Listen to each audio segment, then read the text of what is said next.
Ésaïe 43. Maintenant, l'Éternel qui t'a créé, ô peuple de Jacob, et qui t'a façonné, ô Israël, te déclare ceci. Ne sois pas effrayé, car je t'ai délivré. Je t'ai appelé par ton nom, tu es à moi.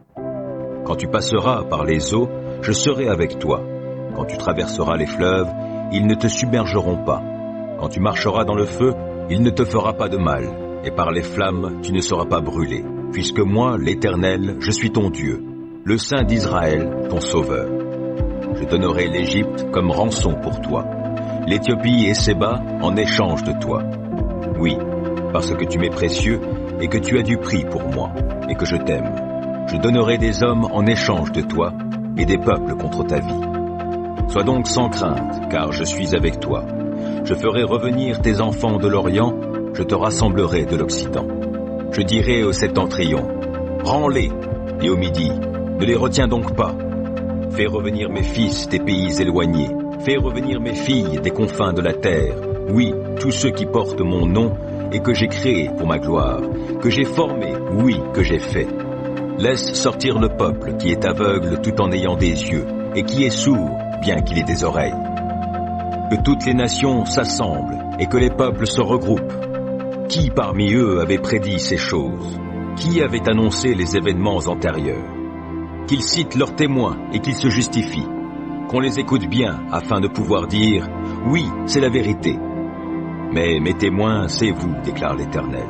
Votre peuple est le serviteur que je me suis choisi, pour que vous le sachiez, que vous croyiez en moi, et que vous compreniez que moi seul, je suis Dieu. Avant moi, aucun Dieu ne fut jamais formé, et après moi, jamais il n'en existera. Moi, je suis l'Éternel, et en dehors de moi, il n'est pas de sauveur. C'est moi qui ai prédit, c'est moi qui ai sauvé, je me suis fait entendre. Pas un Dieu étranger ne l'a fait parmi vous, et vous, déclare l'Éternel, vous êtes mes témoins, et c'est moi qui suis Dieu. Oui, je le suis depuis toujours, et personne ne peut délivrer de ma main. Ce que je réalise, qui pourrait l'annuler? Voici ce que déclare l'Éternel, votre libérateur, moi, le Saint d'Israël. C'est à cause de vous que j'envoie une armée combattre Babylone, et que je fais descendre tous les Chaldéens qui s'enfuient sur les navires même où ils criaient de joie. Moi, l'Éternel, je suis votre Dieu saint, le Créateur d'Israël, votre roi. Ainsi, dit l'Éternel, qui, à travers la mer, a ouvert un chemin et, dans les grosses eaux, a frayé un sentier, qui fit sortir les chars et les chevaux, l'armée et ses guerriers. Ils se sont tous couchés et ne se relèveront pas, ils se sont consumés et ils se sont éteints comme la mèche d'une lampe. Ne vous rappelez plus les événements du passé, ne considérez plus les choses d'autrefois. Je vais réaliser une chose nouvelle, elle germe dès à présent, ne la reconnaîtrez-vous pas? J'ouvrirai un chemin à travers le désert, et je ferai jaillir des fleuves dans la steppe. Les animaux sauvages, les chacals, les autruches, célébreront ma gloire, car je ferai jaillir de l'eau dans le désert, des fleuves dans la steppe, pour abreuver mon peuple, celui que j'ai élu. Je l'ai formé pour moi, il proclamera ma louange. Et pourtant, ô Jacob, tu n'as pas fait appel à moi. Tu t'es lassé de moi, ô Israël. Tu ne m'as pas offert d'agneau en holocauste, tes sacrifices n'étaient pas à ma gloire. Je ne t'ai pas importuné pour avoir des offrandes, je ne t'ai pas lassé pour avoir de l'encens. Tu n'as pas dépensé d'argent pour moi, pour du roseau aromatique, et tu ne m'as pas rassasié de la graisse des sacrifices. Mais toi, tu m'as importuné par tes péchés, tu m'as lassé par tes forfaits. Mais c'est moi, et moi seul, qui efface tes transgressions par égard pour moi-même. Je ne tiendrai plus compte de tes péchés. Rappelle-moi ce qu'il en est, entrons ensemble en jugement et, pour te justifier, expose donc ton cas. Déjà ton premier père a péché envers moi, et ceux des tiens qui ont la charge d'interpréter la loi ont été infidèles. Aussi ai-je déshonoré les chefs du sanctuaire, et j'ai livré Jacob à l'extermination, Israël aux outrages. Ésaïe 51. Écoutez-moi, vous qui êtes en quête de justice, qui vous tournez vers l'Éternel. Regardez le rocher d'où vous avez été taillé, et la carrière d'où vous avez été tiré. Oui, considérez donc Abraham votre père, Sarah qui vous a mis au monde, car lorsque j'ai appelé Abraham, il n'avait pas d'enfant. Je l'ai alors béni, et je lui ai donné de nombreux descendants. Oui, L'Éternel va consoler Sion, ses ruines lui inspireront de la compassion. Il rendra son désert comme l'Éden, la steppe comme le jardin de l'Éternel. La joie et l'allégresse y régneront, et l'on y entendra de la musique et des chants de reconnaissance.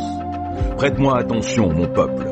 Vous, ma nation, tendez vers moi l'oreille, car je promulguerai la loi, et je proclamerai mon droit pour éclairer les peuples. Oui, je ferai bientôt justice, mon salut va paraître, mes bras gouverneront les peuples.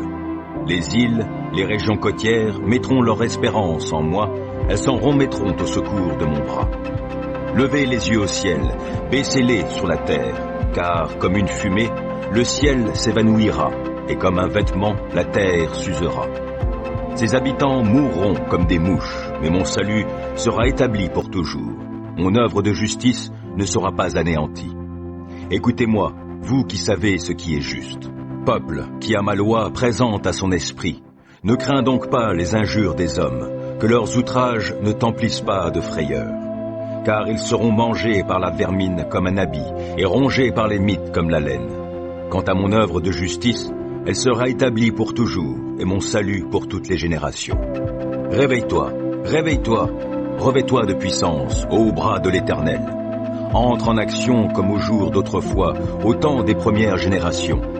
N'est-ce pas toi qui abattis Rahab l'Égypte, qui transperça le monstre de la mer? N'est-ce pas toi qui dessécha la mer et qui tarit les eaux du grand abîme? Toi qui fis un chemin dans les profondeurs de la mer pour que ton peuple délivré puisse y passer? De même, ceux que l'Éternel a libérés retourneront. Ils iront à Sion avec des cris de joie. Une joie éternelle couronnera leur tête. La joie et l'allégresse les accompagneront. La tristesse et les plaintes fuiront au loin. C'est moi qui vous console. Comment donc peux-tu craindre l'homme qui doit mourir, ou un humain qui a le même sort que l'herbe? As-tu donc oublié l'Éternel qui t'a fait, qui a tendu le ciel et a fondé la terre? Comment peux-tu trembler sans cesse tout le jour, parce que le tyran déchaîne sa fureur et se prépare à te détruire? Maintenant, où est-elle, la fureur du tyran? Bientôt le prisonnier va être libéré. Il ne périra pas au fond de son cachot, il ne sera plus privé de nourriture. Moi, je suis l'Éternel, ton Dieu. Quand j'agite la mer, ses flots mugissent. Voici mon nom, le Seigneur des armées célestes. Oui, j'ai mis mes paroles dans ta bouche. Je t'ai couvert de l'ombre de ma main pour étendre le ciel et pour fonder la terre, et pour proclamer à Sion, tu es mon peuple. Réveille-toi, réveille-toi, debout, Jérusalem, toi qui as bu la coupe remplie de la colère que l'Éternel t'a présentée. Oui, toi qui as vidé jusqu'à l'ultime goutte la coupe du vertige. Parmi tous les fils que tu as mis au monde, il n'y en a aucun pour te guider. Et parmi tous les fils que tu as élevés, il n'y en a aucun pour te prendre la main. Deux malheurs t'ont frappé, mais qui donc te plaindra? La dévastation et la destruction, la famine et l'épée, et qui te consolera? Tes fils défaillent, ils sont couchés à tous les coins de rue, comme des antilopes prises dans un filet. Ils ont été chargés de la fureur de l'Éternel, de la sanction infligée par ton Dieu. C'est pourquoi, malheureuse, écoute donc ceci, toi qui es enivré, mais pas de vin. Ainsi parle ton Dieu, l'Éternel, ton Seigneur, qui va défendre la cause de son peuple. J'ôterai de ta main la coupe du vertige, et tu ne boiras plus désormais le calice rempli de ma colère, car je le mettrai dans la main de tes persécuteurs, de ceux qui te disaient « Incline-toi afin que nous passions ». Et tu as présenté ton dos pour qu'on le foule comme une rue pour les passants.